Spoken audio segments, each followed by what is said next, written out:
যুবক যদি একবারও মুহাম্মদুর রাসূলুল্লাহ সাল্লাল্লাহু আলাইহি ওয়াসাল্লামের চুলের স্টাইল তালাশ করত, আর সেলুনে নিয়ে যদি বলতো এই স্টাইলে আমাকে চুল কেটে দিবি, যদি সেলুনওয়ালা বলতো এটা আবার কোন স্টাইল, এটা তো ইউরোপেরও না আমেরিকারও না, এটা আবার কোন স্টাইল, বলে এটা আমার নবীজির স্টাইল, এই স্টাইলে কেন চুল কাটবি? বলে আজকে যদিও দেখা হয় না এই পর্যন্ত, জানি না বাকি জীবন স্বপ্নে দেখবো কি দেখবো না, কিয়ামতের দিন অবশ্যই দেখা হবে। যেদিন দেখা হবে ওই দিন যেন হাত পাতার সুযোগ হয়, ওই দিন যেন বলতে পারি হারিসুম বিল মুমিনিনা রাউফুর রহিম। আপনি তো রাউফ ছিলেন, আপনি তো রহিম ছিলেন, আপনি তো হারিসুম বিল মুমিনিন ছিলেন।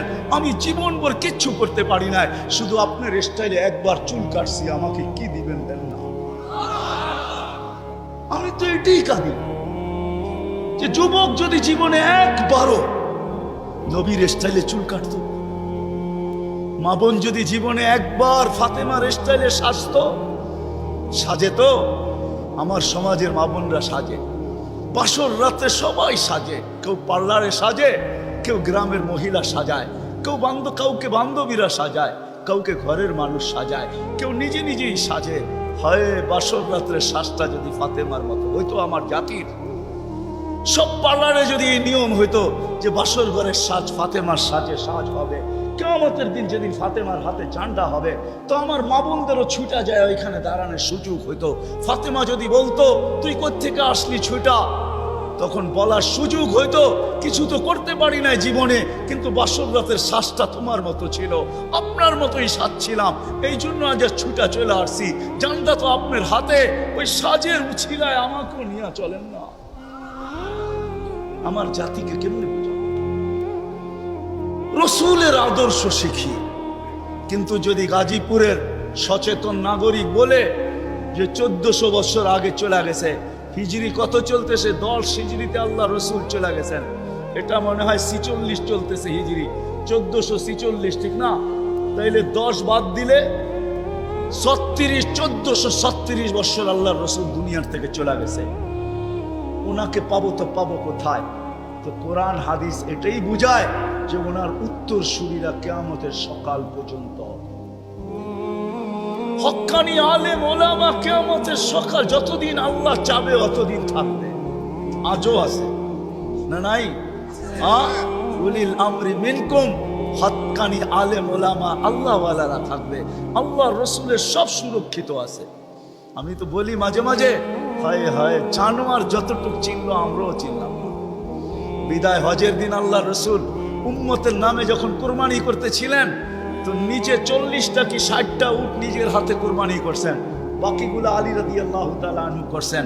আল্লাহ রসুল যখন কুরবানি করতেছিলেন, তো উটদের ভিতরে ঝগড়া চলতেছিল কে আগে ছুরির নিচে আসবে। উট চিনছে যে আমি এই হাতে যদি জবা হইতে পারি তো আমি ধন্য হয়ে যাব, কিন্তু উম্মত চিনে নাই, যার জন্য চোখের পানি কোনোদিন থামে নাই। আমার কান্না তো এটাই, যার জন্য চোখের পানি কোনোদিন থামে নাই।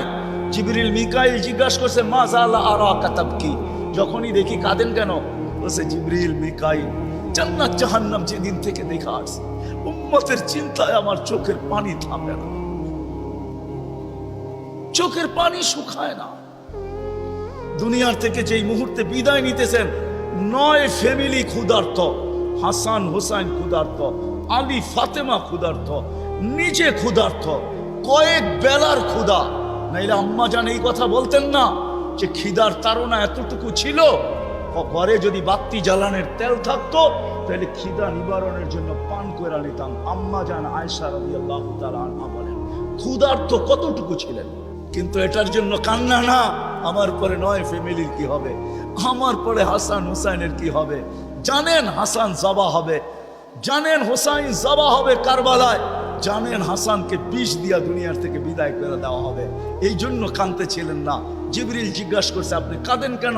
আতাবকি ওয়া আনতা ইলা রফিকিল আলা, তো বলতেছে জিবরিল জিবরিল জিবরিল মালাকুল মউত অপেক্ষায় আছে, অনুমতি অপেক্ষায় আছে বুকে হাত রাখার জন্য, কিন্তু এক প্রশ্ন এখনো চোখে পানি। বলছে সেটা কি? বলে ফামান লিবাদি লি উম্মতি, আমার পরে আমার উম্মতকে বুকে জড়ায় কে রাখবে, পাহারাদারি কে করবে? আমার উম্মতকে কে দেখা রাখবে, চোখে চোখে কে রাখবে? আল্লাহ জবাব পাঠাইছেন, লা আতরুকু উম্মাতাকা ফারদা, আপনার উম্মতকে আমি একা ছাড়বো না, আমি দেখা রাখবো, আমি দেখা রাখবো।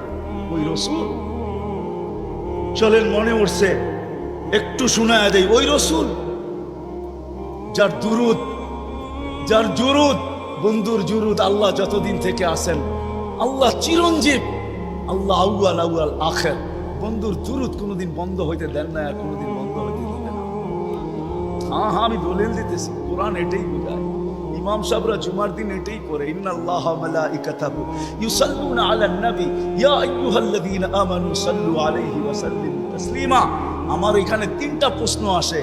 আমার প্রশ্ন, আল্লাহ আমাদেরকে দুরূদ পড়তে বলতেছেন, আমরা তো কয়েকদিন পরে চলে যাব, আপনার বন্ধুর উপরে দুরূদ কে পড়বে? আল্লাহ বলে, বেওকুফ তুই দেখিস না ফেরেশতাদের কথা আছে, ফেরেশতারা পড়বে।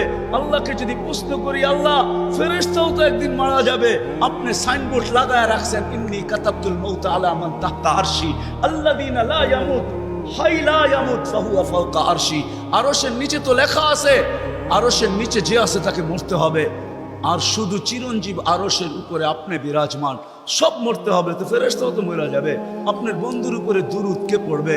আল্লাহ বলে, তোর মতো তো জাহেল আর ঝট আর অজ্ঞ দুনিয়াতে কেউ নাই, তুই দেখিস নাই ইন্নাল্লাহ, আমি আল্লাহ পড়তেছি, পড়তেছিলাম, পড়তে থাকবো। আমার বন্ধুর দুরূদ না বন্ধ কখনো ছিল, না আছে, না কখনো থাকবে।